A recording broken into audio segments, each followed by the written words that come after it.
Hello hi friends, welcome to my channel Sunitha Venkat creations Telugu YouTube channel. అందరికీ నమస్కారం అండి. ఈరోజు వీడియోలో మన ఆంధ్రప్రదేశ్ రాష్ట్ర వ్యాప్తంగా రేషన్ పంపిణీకి సంబంధించి మరొక ఇంపార్టెంట్ అప్డేట్ అయితే వచ్చేసింది.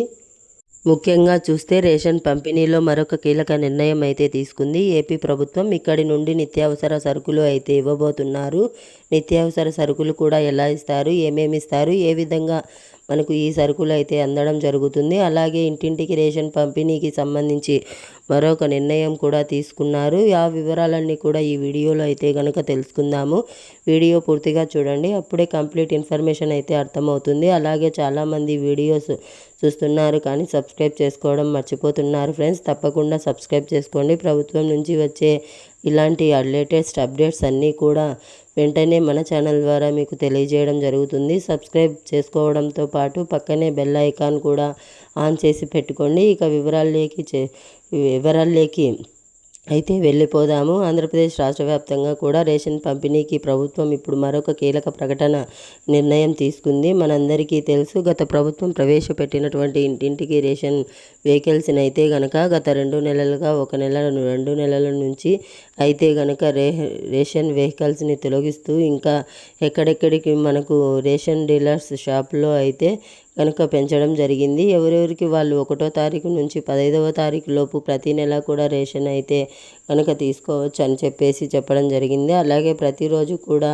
8 గంటల రేషన్ షాపు ఓపెన్ చేసి ఉంటాయి. 1వ తారీఖు నుంచి 15వ తారీఖు లోపు మీరు ఎప్పుడైనా కూడా రేషన్ అయితే తీసుకోవచ్చు. ఆదివారం నాడు కూడా తెరిచి ఉంచుతారని ఏపీ ప్రభుత్వం నిర్ణయం తీసుకున్న సంగతి తెలిసిందే. ఇక ఇదే సమయంలో రేషన్ వద్దంటే కనుక నగదు పంపిణీ చేయాలా లేకపోతే వేరే ఏమైనా ఇవ్వాలా అనే ఆలోచన కూడా ముఖ్యమంత్రి చంద్రబాబు నాయుడు గారు అయితే గనక చెప్పడం జరిగింది. మంత్రులకు సంబంధించి ఒక ఆలోచన చేయండి, ఏమి ఇస్తే బాగుంటుంది అని కూడా వారికి అయితే ఆదేశాలు జారీ చేశారు. ఇప్పుడు దానికి సంబంధించిన ఒక నిర్ణయం అయితే తీసుకోవడం జరిగింది. ఇక నుండి ఎవరైనా రేషన్ వద్దంటే మనకు ప్రస్తుతం రెగ్యులర్గా ఇచ్చేవి చూసుకున్నట్లయితే రేషన్ బియ్యం అయితే ఇస్తున్నారు. కార్డులో ఎంతమంది ఉంటే అంతమందికి మనిషికి 5 కేజీలు చొప్పున, 3 ఉంటే 15 కేజీలు, 4 ఉంటే 20 కేజీల రేషన్ బియ్యం ఇస్తున్నారు. అలాగే పంచదార, కందిపప్పు ఇవి కూడా అందుతున్నాయి. కానీ ప్రతి నెల కందిపప్పు, పంచదార అయితే అందడం లేదు. ఎవరికో కొద్ది మందికే, మొదట్లో తీసుకున్న వాళ్ళకు కొన్ని ప్రాంతాల వారికి మాత్రమే ఈ కందిపప్పు, పంచదార అనేది అయితే అందుతున్నాయి. చాలా ప్రాంతాల్లో కందిపప్పు ఆల్మోస్ట్గా అందడమే లేదు.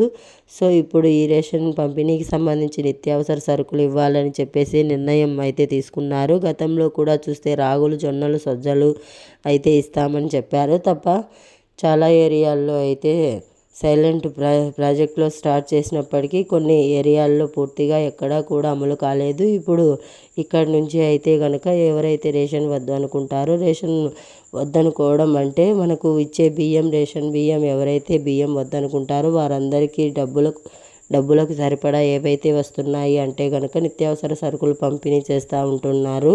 కందిపప్పు, పంచదార, మంచి నూనె, అలాగే సాల్ట్ ప్యాకెట్స్, ఇంకా మిగతావి శనగపిండి కానీ ఇలాంటి నిత్యావసర సరుకులు ఏది వీలుంటే అన్నీ కూడా పంపిణీ చేస్తామని చెప్తున్నారు. గతంలో ఒక నెయ్యి ప్యాకెట్లు, బెల్లం ప్యాకెట్ అలాగే చాలా వరకు నిత్యావసర సరుకులు ఇస్తూ ఉండేవారు. పండగల టైంలో అయితే కనుక ఇక్కడ నుంచి ఎవరైతే రేషన్ బియ్యం వద్దంటారో అంటే చాలామంది బియ్యం అయితే కనుక పక్కదారి పడుతున్నాయి, బియ్యం అమ్మేసుకుంటున్నారు.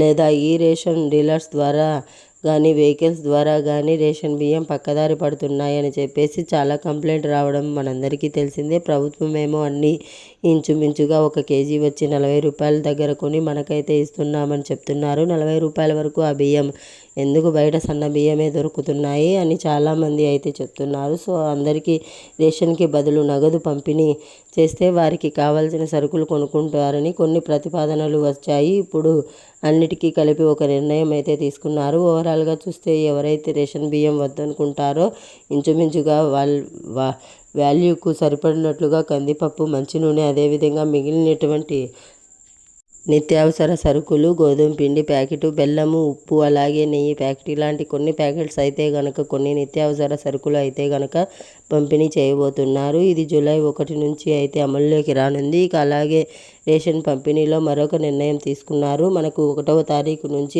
15వ తారీఖు వరకు రేషన్ పంపిణీ అయితే జరుగుతుంది. అయితే 1వ తారీఖు కంటే ముందు ఒక 5 రోజులు ప్రతి నెల చివరినే కొంతమందికి అయితే రేషన్ ఎవరికి ఇస్తున్నారు అంటే కనుక ఎవరైతే వృద్ధులు ఉంటారో వారికి, దివ్యాంగులందరికీ కూడా ఇంటింటికి కూడా రేషన్ పంపిణీ చేస్తున్న సంగతి మనందరికీ తెలిసిందే. అంటే వాళ్ళు ఇంటికి రేషన్ షాపులకు వెళ్ళలేరు, వెళ్ళిన సరుకులన్నీ తెచ్చుకోలేరన్న మా ప్రాబ్లం వల్ల ఉండడం వల్ల ఈ వృద్ధులకు, దివ్యాంగులందరికీ కూడా ఇంటి వద్దకే రేషన్ పంపిణీ చేస్తున్నారు. అయితే వారికి 1వ తారీఖు దాటిన తర్వాత పంపిణీ చేయడం కాకుండా ఇంకొక 5 రోజులు ముందుగానే, అంటే ప్రతి నెలల్లో లాస్ట్ వీక్లోనే వారికి వచ్చే నెల రేషన్ ఒక నెల ముందుగానే, ఒక వారం ముందుగానే వారికి అయితే ఇవ్వడం జరుగుతుంది.